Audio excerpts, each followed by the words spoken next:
Oh non, écoutez, je n'ai pas envie de jouer, je vous assure. Joyeux anniversaire, mes vœux les plus sincères, que ce beau présent vous rende riche et content. Ah, elle y a pensé. Elle y a pensé. Oh, Cynthia, ma biche.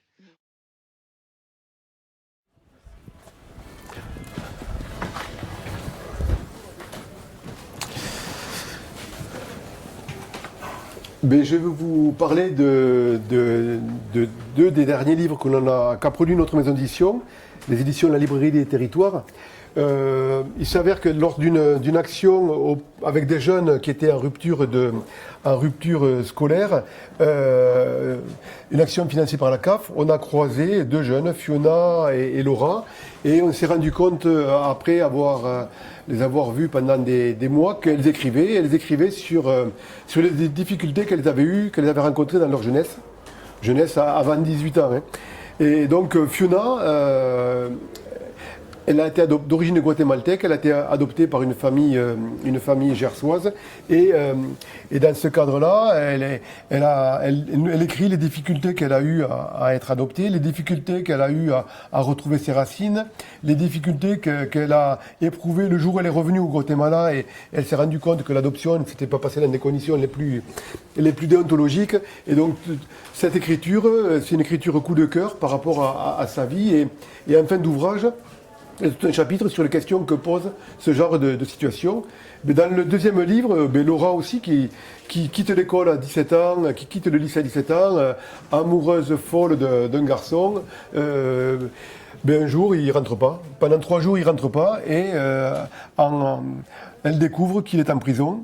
Et donc dans ce livre, elle décrit toutes les difficultés qu'elle a pour aller le retrouver, toute la culpabilité qui repose sur elle au niveau de la famille, de ses amis, de l'institution, parce qu'elle est amoureuse de quelqu'un qui est en prison.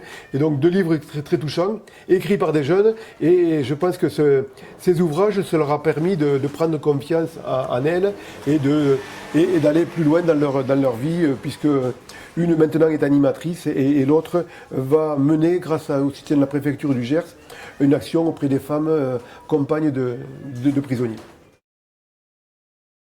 La librairie de Saran, elle a été créée le 1er juillet 2000, donc on arrive à nos 20 ans. Elle s'est créée en 2000 et on voulait créer un lieu de rencontre autour du livre, au-delà d'une librairie, un lieu de rencontre autour du livre, associant un choix éditorial qui était vraiment le nôtre et un lieu de convivialité pour permettre aux gens de se poser et de rentrer dans notre choix. Donc la librairie s'est créée, on a acheté un vieux bâtiment à l'époque qu'on a restauré et on a ouvert vraiment dans une logique de non-demande. Je crois que ça c'est le mot important. Il y en a plusieurs, mais non-demande dans la mesure où créer un projet culturel en milieu rural, c'est là où il y a des similitudes avec Jendou. À Jendou, il y a 40 ans, les gens ne sont pas fait créer des pétitions pour qu'il y ait un festival au cinéma, autour du cinéma, que les gens viennent découvrir les œuvres cinématographiques. Nous, c'est pareil, en milieu rural, des librairies, il n'y en a pas, et les gens se contentent du manque. Dans cette logique de non-demande, donc on a créé la librairie et on a fait en sorte qu'elle vienne installée. Si je parle de non-demande, c'est qu'à l'époque, quand on crée une activité, on nous demande de faire une analyse des besoins, de faire une analyse une étude de marché. L'étude de marché, elle était totalement négative. Et je me suis fait un plaisir à l'époque de montrer qu'elle était négative. C'est-à-dire que la zone de chalandise, elle ne permettait pas la création d'une librairie. Le choix des ruraux n'est pas la lecture. Les catégories socio-professionnelles qui sont autour du territoire, c'est pas celles qui lisent. Donc tous les critères étaient négatifs. Et moi je pense que pour conforter cette analyse de la non-demande, c'est important que quand tous les critères sont négatifs, de justement aller au-delà et créer. Alors pourquoi le titre La tartinerie? Ça veut dire qu'il y a aussi le plaisir gustatif avec la littérature? Oui, alors là c'est intéressant aussi. Parce qu'au départ, quand on a fait du brainstorming avant la création, on était assez content d'une soirée qu'on avait passée entre copains et on l'avait appelée la librairie Délivrez-vous. Délivrez-vous, comme une qui s'est créée d'ailleurs après, il y en a eu d'autres, à l'époque il n'y en avait pas. Et on était assez content du jeu de mots. Et alors là, je conseille à tous les gens qui créent des projets de ne pas s'amuser à des jeux de mots, parce qu'il n'y a que vous qui les comprenez souvent. Le concept de tartinerie l'a emporté, parce que, donc, librairie, c'est le cœur de l'activité. 80% de l'activité, c'est la partie tartinerie. Mais 20%, on fait des tartines. C'est-à-dire qu'on n'est pas restaurateur, on associe des produits finis, plutôt locaux, à la majorité locaux, et que l'on sert, aux gens qui viennent à l'intérieur de la librairie, qui peuvent manger des tartines salées, des tartines sucrées. Et donc le mot tartinerie l'a emporté sur notre mot à nous, ce qui fait que quelques années après, on a changé notre carte, au lieu d'avoir la carte initiale librairie délivrez-vous, on a dit c'est la librairie tartinerie. Et voilà, c'est les lecteurs et les habitués qui nous ont trouvé le nom. Et donc vous vendez aussi des livres de cuisine alors? On vend quelques livres de cuisine, mais comme dans toutes les librairies de France, on vend quelques livres de cuisine. La caractéristique, c'est qu'on n'est pas que libraire. On est libraire, partenaire, on est dans le projet de Jindou. On vient travailler avec eux pour préparer notre stand. On est vraiment dans le projet, et dans le projet, c'est animer des débats tous les jours à midi. Et donc, ce partenariat s'est mis en place à partir de 2010 et se perpétue aujourd'hui. Donc vous avez des livres de cinéma, naturellement. Comment ils ont été choisis? En gros, notre stand se répartit en gros je dirais en 5 parties. Une première partie, c'est un travail au niveau des DVD. Donc une présentation de DVD, ce que vous évoquiez, et des DVD qui sont liés à la fois aux cinéastes qui passent cette année. Donc on a un gros stock sur les frères Larieux, mais également on essaie d'avoir les DVD de films qui ont été présentés l'an dernier. Sherazade qui a été présenté l'an dernier par exemple, on l'a cette année, ou des films qui ont été présentés les années précédentes, Les Invisibles, les films de la Guioni, voilà, des films. Ensuite, des films liés aux thématiques du festival. Donc, par exemple, il y a des thématiques sur l'immigration à partir des films qu'on a vus. Donc, voilà, des films, des DVD qui correspondent aux thématiques du festival. La deuxième partie qui est incontournable pour ce type de festival, même si c'est vraiment... par rapport du capital symbolique, c'est important. Par rapport au capital économique, ça l'est certainement moins. Mais une présentation de livres techniques sur le cinéma.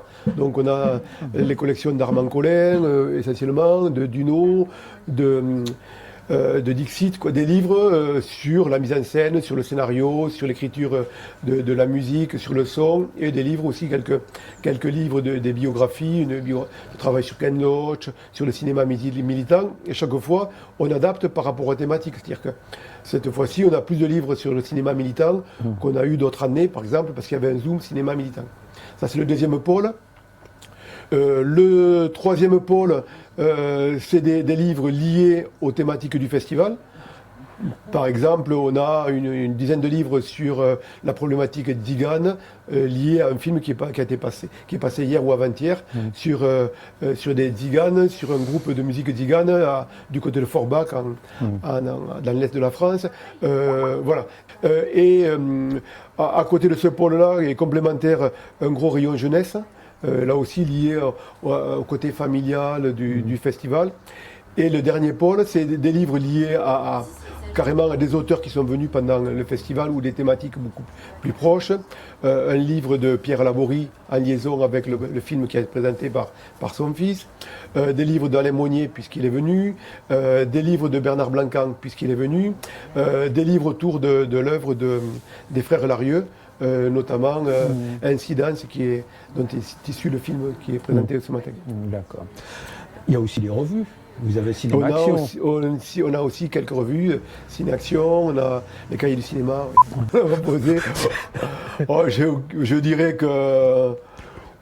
Parce que ça donne envie, quoi. Je dirais qu'on a amené à peu près 1200 titres, à mon avis. Ouais. Oui, un millier de titres on a dû amener. Ouais. Ouais. Mais en fait, on a fait ce travail.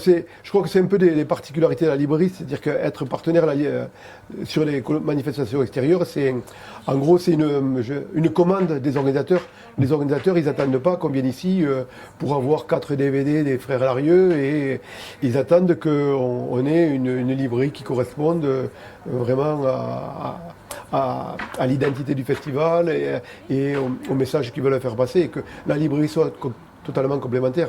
Ouais, la semaine prochaine, on est en Belgique, par exemple, sur un colloque autour de la co-construction et l'intelligence collective. Et on aura un stand il y aura, je crois, un ou deux titres que j'aime bien qui sont ici, des incontournables. Mais après, on va avoir un stand un peu moins grand qu'ici, la moitié, mais on n'aura aucun livre des livres qui sont ici. Le cinéma, c'est l'évasion, certainement plus que parfois la lecture, dans un temps beaucoup plus court. On s'évade en 2 heures et on a des messages qui passent peut-être de façon parfois même plus forte que dans la lecture. Mais le cinéma, pour moi, c'est aussi quand même... pour moi, il y a un élément de complémentarité avec le livre. Je crois que... Le cinéma, des fois, pour moi, c'est comme quelqu'un qui vient intervenir à la librairie sur une thématique, désobéir, comme on l'a eu l'autre jour, on filme Désobéir. Mais la complémentarité avec le livre, c'est qu'on peut aussi aller vers les 200 ou 300 pages de Pierre Laborie qui vont parler de l'acte de désobéissance. Donc, il y a un lien et c'est un appel vers le livre. Pour moi, je veux dire que venir en milieu rural, c'est pas venir faire la cueillette par rapport à des gens qui viennent à la campagne. C'est... Et je dirais des fois en provoquant que créer une librairie, créer un café, une épicerie, en gros c'est facile. Ce qui est dur, c'est que cette épicerie, ce café, cette librairie deviennent un acteur du développement territorial. Ça veut dire travailler avec les élus, ça veut dire travailler avec la population, ça veut dire pas faire pour mais faire avec les gens. Et ça c'est là que ça devient compliqué. Et je crois qu'aujourd'hui à Saran, de la dynamique qu'on a mis en place, c'est 15 000 visiteurs d'abord qui viennent à la librairie dans l'année. On a mis en place il y a 5 ans, un festival autour de l'illustration, en partant du constat que l'illustration, on n'est pas éduqué à lire l'image, comme on est éduqué à lire du texte, et que voilà, on a travaillé sur cette problématique. De là, on a créé un festival qui fonctionne bien, qui est bien implanté. Et dans le prolongement du festival, il y a une maison qui était en gros à 30 mètres de la librairie qui s'est vendue. Et on est un collectif d'une vingtaine de citoyens à l'avoir acheté, en vue de mettre en place, de créer la maison d'illustration, la MIS, qui se veut être un pôle de référence autour de l'illustration, avec des artistes en résidence, avec des salles d'exposition, avec un espace de vie sociale pour faire le lien avec la population, avec des ateliers, etc. Et ce qui s'est passé aux Arcs avec la présentation qu'il y a eu hier de Patrice Béguin nous interpellait et faisait écho à ce qu'on est en train de vivre.